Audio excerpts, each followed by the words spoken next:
არალეგიტიმური მთავრობის შემდეგ არალეგიტიმური პარლამენტი ივანიშვილის დეპუტატები ამერიკის კონგრესს უპირისპირდებიან და მორიგი ანტიეროვნული განცხადების მიღებას აპირებენ. დოკუმენტი საჯარო ამ დრომდე არ არის.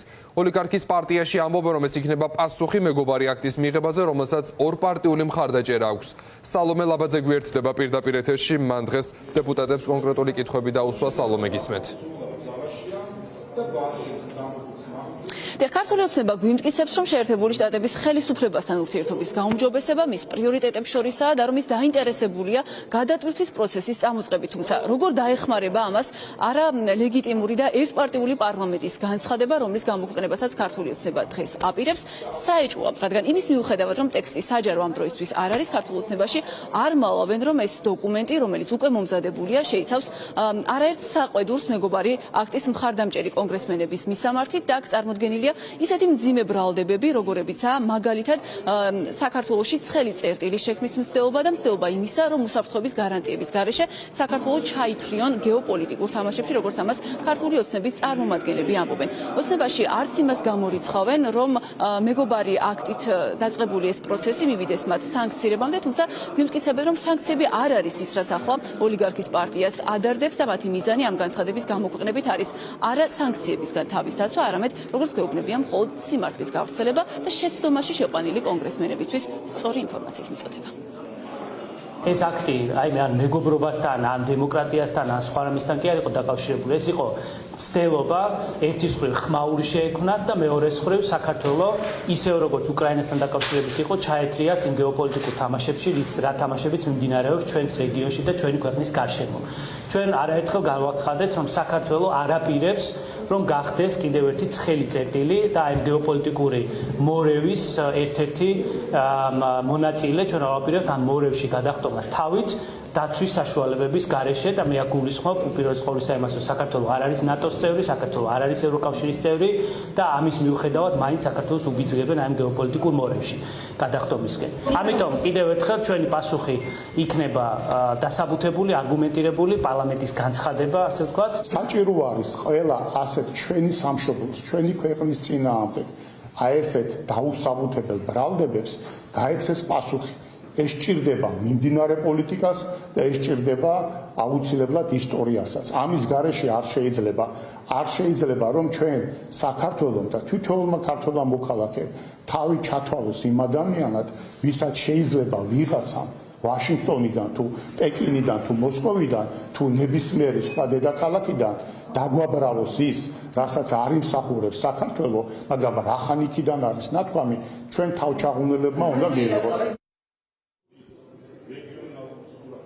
ქართული ოცნება გვიმტკიცებდა იმასაც, რომ მეგობარი აქტი არის ჩალისფასის მქონე დოკუმენტი და მისთვის არ უნდა მიგვექცია განსაკუთრებული ყურადღება, ახლა კი სპეციალური განცხადებით აპირებს არალეგიტიმური პარლამენტის სახელით, რომ ამ აქტის მხარდაჭერის გამო კონგრესმენები გააკრიტიკოს.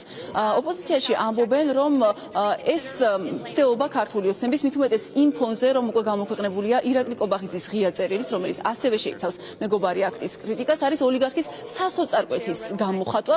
გააზრებით, რომ ის ვერ ახერხებს ურთიერთობის დაალგებას ვერც შეერთებული შტატების ახალ ადმინისტრაციასთან და რადგან ასეა, ოპოზიცია ვარაუდობს იმასაც, რომ რეჟიმს უკვე აღარ დარჩება სხვა გზა გარდა იმისა, რომ ტრამპის ადმინისტრაციისგანაც და პერსონალურად დონალდ ტრამპისგანაც უკვე მტრის ხატის შექმნის პროცესი წამოიწყოს, რადგან მისთვის ნათელია, რომ ეს ადმინისტრაციაც რჩება არა რეჟიმის, არამედ ქართველი ხალხის მხარდაჭერად.